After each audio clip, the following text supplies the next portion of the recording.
जी, मैं इंजीनियर राजकुमार पासवान युवा बिहार सेना पार्टी के राष्ट्रीय अध्यक्ष हूँ और युवा हुंकार महारेला बिहार के ऐतिहासिक मैदान पटना गांधी मैदान में होने जा रहा है।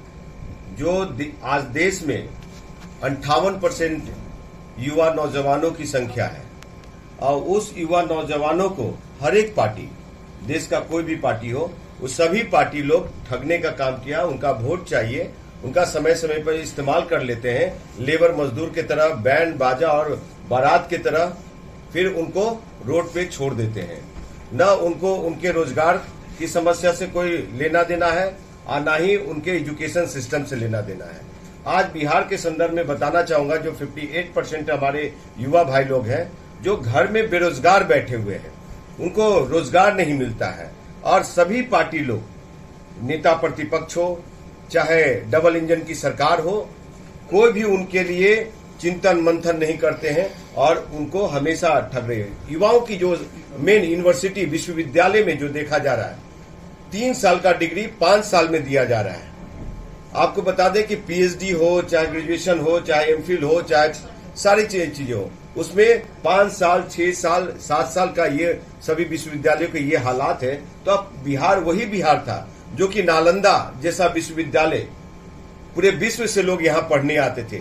ये जो बिहार है, महावीर की धरती, गौतम बुद्ध की धरती, यहाँ पे लोग युवाओं को ठगा जा रहा है। अगर केंद्र सरकार यानी कि मोदी सरकार और बिहार का डबल इंजन की सरकार अगर युवाओं के रोजी रोजगार के लिए नहीं सोचती, बिहार के युवाओं के वेलफेयर के लिए नहीं सोच रही है, तो बिहार के 58% युवा इन सरकार के खिलाफ हुंकार भरेगी और अपने हक और अधिकार के लिए, एक नया बिहार बनाने के लिए, खूबसूरत बिहार बनाने के लिए, रोजगार युक्त बिहार बनाने के लिए सभी युवा लोग मिलकर चलेंगे, जात धर्म और मजहब से ऊपर उठ करके। क्योंकि आज जितने भी जात धर्म में लोग बटे हुए हैं, जाति की बात करते हैं, मजहब की बात करते हैं, क्या उन जाति मजहब के बेटों को क्या खाना नहीं चाहिए, रोजगार नहीं चाहिए, उनके परिवार को भोजन नहीं चाहिए? सभी को चाहिए। सरकार को गंभीरता से सोचने की जरूरत है। शराब बंदी है यहाँ बिहार में, शराब जहां तहां पकड़े जाते हैं, तो क्या यहाँ पे लॉ एंड ऑर्डर है?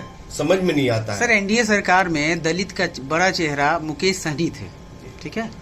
जब उनको सरकार में भागीदारिता की बात पूछा गया तो उन्होंने एक अपना शर्त रख दिया कि 2.5 साल दलित का बेटा रहेगा, 2.5 साल ओबीसी रहेगा। ये क्या बात होगी? नेता का सिर्फ मनसा यही होता है कि कुर्सी उनको मिले, जनहित की बात तो करते ही नहीं है। आप क्या इसको कैसे देखते हैं? देखिए, 6 महीने उनकी आपस की अंडरस्टैंडिंग हो सकती है, लेकिन बिहार के विकास में ये कंडीशन नहीं होना चाहिए। पब्लिक डोमेन में आप दलित हो या सवर्ण हो, लेकिन अगर आप नेता हैं तो सबके नेता हैं। जी हाँ जी, तो 2.5 साल हम बनेंगे मुख्यमंत्री, 2.5 साल तेजस्वी भाई बनेंगे, ये किस तरह का बयान हुआ सर? इसको आप कैसे देखते हैं? देखिए, बिहार, हाँ नहीं, बिहार को संचालित करने के लिए आप एक मुख्यमंत्री, जो युवा बिहार सेना का जो मॉडल है, एक मुख्यमंत्री के साथ 3 उप मुख्यमंत्री हो और उसको जोन में बांटा जाए बिहार के डेवलपमेंट के लिए। कोसी रीजन देखिए, कोसी क्षेत्र कितना पिछड़ा हुआ है। इधर आप आरा बक्सर छपरा देखिए कितना पिछड़ा हुआ है। इधर मगध की धरती को देखिए कितना पिछड़ा हुआ है। माननीय मुख्यमंत्री के द्वारा किए गए जो कार्य हैं जी, उसको आप किस तरीके से देखते हैं? सराहना तो करना ही चाहिए। डेवलपमेंट हुआ है कि नहीं आपके नजर? देखिए, एक मुख्यमंत्री साहब थे जिन्होंने कहा था कि हेमा मालिनी के गाल से भी हम सुंदर रोड बनाएंगे, लेकिन ओमपुरी के गाल से भी सुंदर नहीं बन पाया। लेकिन हाँ, इस सरकार में हेमा मालिनी जैसा तो रोड बन गया, हेमा मालिनी के गाल जैसा रोड बन गया, लेकिन जो यहाँ के युवा नौजवानों को रोजगार चाहिए, जो उनके मुख्यभूत जो समस्याएं हैं, उस मुख्य समस्याओं से मुंह मोड़ लिया है सरकार।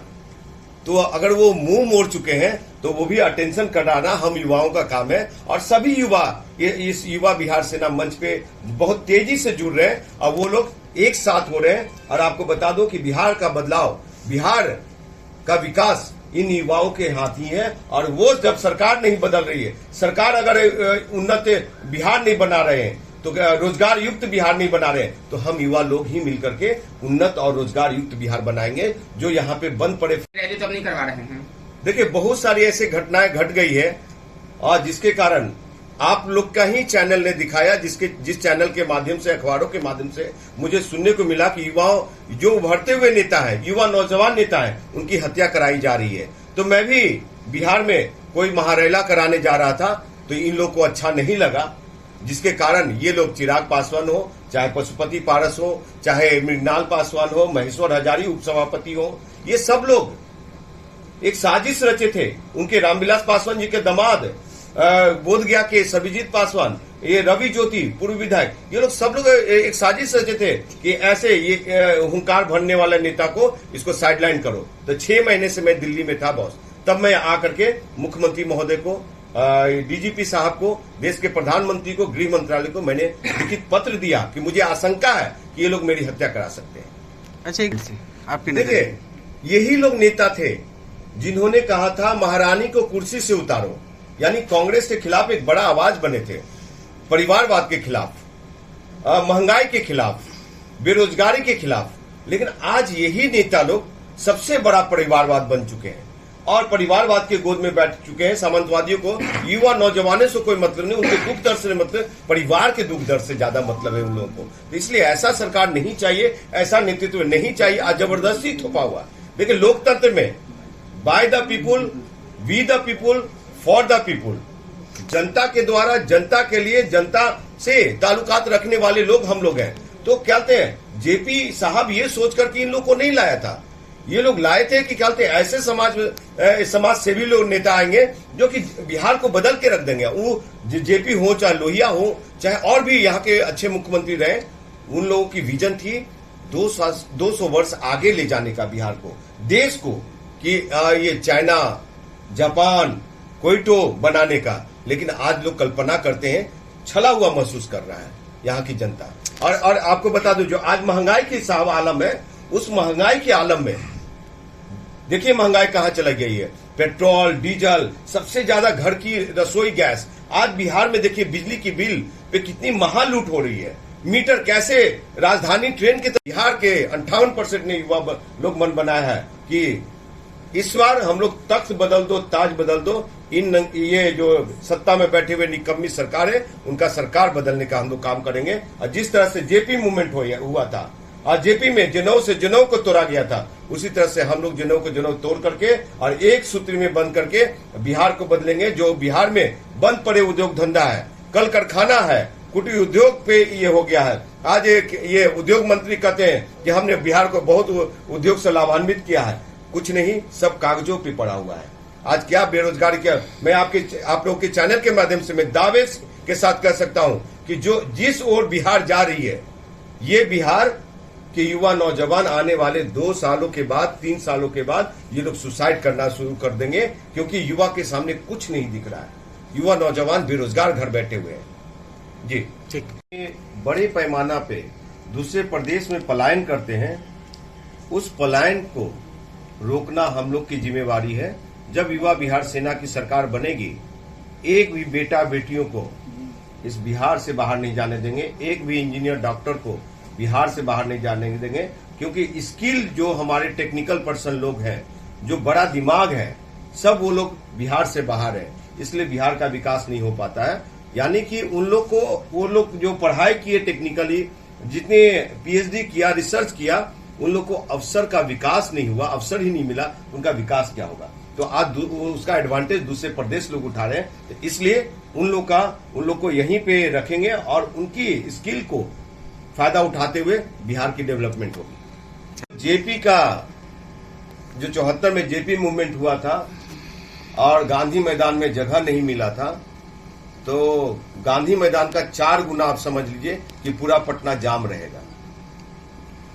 मतलब अब ये आपके पास विकल्प बचा है, या युवाओं को ऐसा कह ले कि बिहार के 58% युवाओं के पास ऐसा विकल्प बना है कि महारैला ही अंतिम उनके पास विकल्प? जी हाँ, बिल्कुल। आपको बता दो कि एकमात्र विकल्प महारैला ही अपने हक और अधिकार को लेके चलने का और साथ चलने का। और हमारे साथ बैठे हुए ये युवा हुंकार महारैला के राष्ट्रीय संयोजक नीतीश कुमार जी को मतलब ऑपरेट कर रहे हैं।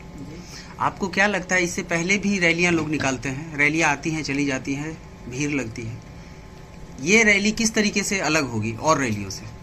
देखिए, ये रैली मुख्य रूप से जो हमारा युवा पीढ़ी है, आज कहीं न कहीं दिशा से भ्रमित हो रहा है।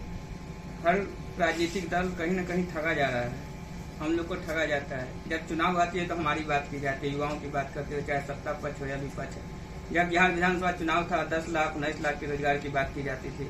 आज चुनाव खत्म हो गया, न तो विपक्ष का मतलब है न सत्ता पक्ष का मतलब है। अगर जब विपक्ष का नेता कहते हैं कि हम युवा के हितैषी है, तो हम पूछना चाहते हैं कि युवा के हितैषी, तो युवा के आज चुनाव खत्म हो गया, हमारी समस्या को लेकर रोड पर क्यों नहीं आ रही? आज भर्ती प्रक्रिया इतना बड़ा घोटाला हो रहा है। मैं दावे के साथ कहना चाहता हूँ कि जो बीपीएससी के एग्जाम है, अगर सरकार जांच करवा ले तो 50% बीपीएससी में घोटाला है, लेकिन सरकार मुंह तो मोड़ ले रही है। विपक्ष को कोई मतलब नहीं है। मेरा मांग करना है कि जो भी भर्ती प्रक्रिया बिहार में निकले, एक निर्धारित समय मापदंड दिया जाए कि नॉन गस्टेड कोड हो, उसको 6 महीना से साल भर के अंतराल में भर्ती प्रक्रिया पूर्ण कर ले। क्योंकि जो भी पटना में आके पढ़ते हैं, गरीब का बच्चा पढ़ते हैं, उनके माँ बाप कितना कष्ट करके पटना में भेजते हैं। 3 बाय 4 बाय 5 बार के रूम में रहते हैं, 2000 4000 5000 रूम रेंट देना पड़ता है, बहुत कष्ट करके। आपने बोला कि बीपीएससी की परीक्षा में घोटाला है, किस आधार पे आप ऐसा कह रहे हैं? पूरा जग जाहिर है, इसको जांच करवा ले। हम तो कहते हैं सीबीआई जांच करवाए। सरकार का हर, आज देखें इसके पहले साल भर पहले आया था कि बीपीएससी के इंटरव्यू में उसका मेंबर है जो मांग रहे फोन का वीडियो वायरल हुआ, निगरानी बैठा, टीम बैठा, जांच नहीं हुआ, सब लीपापोती हुआ। सरकार के अंगरक्षक में हो रहा है ना, विपक्ष को भी कोई मतलब नहीं है। क्योंकि जो भी मालदार है सरकार में कहीं न कहीं घोटाला किए हुए, उनको डर लगता है कि हम कुछ आवाज उठाएंगे तो हमको जेल हो जाएगा। हम लोग न कोई सत्ता के दलाली करते हैं, न हम लोग किसी युवा को मतलब अपने फेवर में इसलिए नहीं लाना चाहते कि हम लोग को नेता बनना है। आप भी आवाज उठा रहे, हो सकता है आपको भी जेल हो जाए। आपकी तकनीक, हम लोग डरने वाले नहीं है। एक तकनीकी प्रश्न है। 58% जो आपने बोला कि युवा इसमें भाग लेंगे, 42% क्यों नहीं भाग लेंगे? भारत के अंदर बिहार ऐसा पहला राज्य है जहां युवाओं की आबादी 58% है, और ये सबसे युवा वाला राज्य है। जिस राज्य का युवा राज्य दिग्भ्रमित होंगे, वो राज्य का विकसित होना संभव नहीं है। क्योंकि आने वाला भविष्य हम युवाओं के कंधे पर है, और इसको हम लोग का एक फर्ज बनता है कि इस राज्य को विकसित बनाने के लिए हम लोग का एक दायित्व है। क्योंकि आप देख रहे हैं कि शिक्षा का स्तर किस तरह से, गुणवत्ता सिस्टम की बात। ये महारायला का समय क्या होगा? अक्टूबर नवंबर के बीच में होगी। समय तिथि मीडिया के माध्यम से हम लोग घोषित करेंगे। चिराग पासवान हो, पशुपति पासवान, सब अपनी निजी समस्याओं से परेशान है इन दिनों में, एक दूसरे पे आरोप लगाने में, कोई हार की खुशी मनाने में, तो विभिन्न प्रकार से अपने में व्यस्त है। आपको लगता है कि आप समाज के लिए या प्रदेश के लिए कुछ कर पाएंगे? देखिए, जिस नेता में, जिस व्यक्ति में त्याग की भावना नहीं होगी, वो कभी भी अपने राज्य क्या, प्रांत क्या, देश क्या, अपना घर का भी सही ढंग से संचालन नहीं कर सकता है, और घर को भी ठीक से नहीं देख सकता। कई चेहरे हैं महादलित नेता के नाम पे। देखिए, दलित और महादलित में हम और आप बांट रहे हैं ना साहब। खून काटिए एक भूमियार समाज से, और मैं पासवान हूं, दलित हूं, मेरा खून काटिए। अगर दोनों में फर्क पड़ जाए तो आप जो कहिएगा सो। लेकिन यहाँ पे दलित महादलित, दलित प्रकोष्ठ, तो वो प्रकोष्ठ क्या तमाशा बना दिया साहब। यही था ना, क्या बोलते, नालंदा विश्वविद्यालय, जहाँ पे पूरे विश्व के लोग पढ़ने आते थे। अब दूसरे प्रांत में जाते हैं कोटा में पढ़ने। ये शर्म की बात है ना। आप राम को मानते हैं क्या? जीतन राम मांझी के बयान पे पूछ रहा हूँ। देखिए, कहीं न कहीं ये आस्था का ये है, धर्म का है, और लोग मान रहे हैं जब राम का, तो हम भी मान रहे हैं राम को। राम है तो राम को मानना पड़ेगा, समझे। अगर अल्लाह है, मस्जिद में नमाज पढ़ा जाता है, तो वहां भी माथा टेकना होगा। मांझी ने करवाने का भी हम लोग के पास विजन है। एक क्वेश्चन है लास्ट, आपको नहीं लगा था कि समाज के जो सबसे निचले पैदान पे रह रहे लोग हैं, उनको सरकार ठगने का काम किया शिक्षा का स्तर चौपट करके, ताकि उनकी 2 जनरेशन और बेवकूफ रहे? इस संदर्भ में मैं ये इतना ही कहना चाहूंगा कि जब से आजादी के बाद से, जब से लोकतांत्रिक व्यवस्था आया, चुनावी प्रक्रिया आई, सरकार बनी, प्रधानमंत्री मुख्यमंत्री बने लोग, उसमें क्या हुआ कि जितनी भी योजना बनाया लोगों ने, बने, वो अंतिम पौधान वाले लोगों के लिए ही योजना बनी। लेकिन इस देश के एक प्रधानमंत्री थे जिन्होंने कहा कि मैं 100 रुपया भेजता हूं, वहां 10 रुपया भी नहीं मिलता, मुश्किल से मिलता है। तो जब ये यहाँ पे देश में ये हालात है, और पहले के लोगों ने जो शिक्षा व्यवस्था का जो आलम था, पहले के लोग सिर्फ भात और मार देते थे, अब थोड़ा सा कहते हैं कि नमक भी ले लो उसमें। तो ये है ये समाजवादी नेता लोग, और जो बिहार के विकास की तरफ फोकस नहीं डाल करके अपने परिवार और अपने उसमें लगे। जी हाँ, रचना जी, महारायला का क्या स्वरूप होगा? आप जो ये महारायला कर रहे हैं, इसका क्या स्वरूप होगा? ये अग्रेसिव होगा या शांति प्रिय तरीके से? देखिए, हमारा कोई भी कार्यक्रम बहुत ज्यादा एग्रेसिव नहीं, और हम नहीं चाहेंगे कि के जो देशद्रोही और राजद्रोही बातें ना हो। मैं वैसा मतलब कि बगिया का फूल वही सुहावना लगता है जिस बगिया में हर एक तरह का फूल खिले।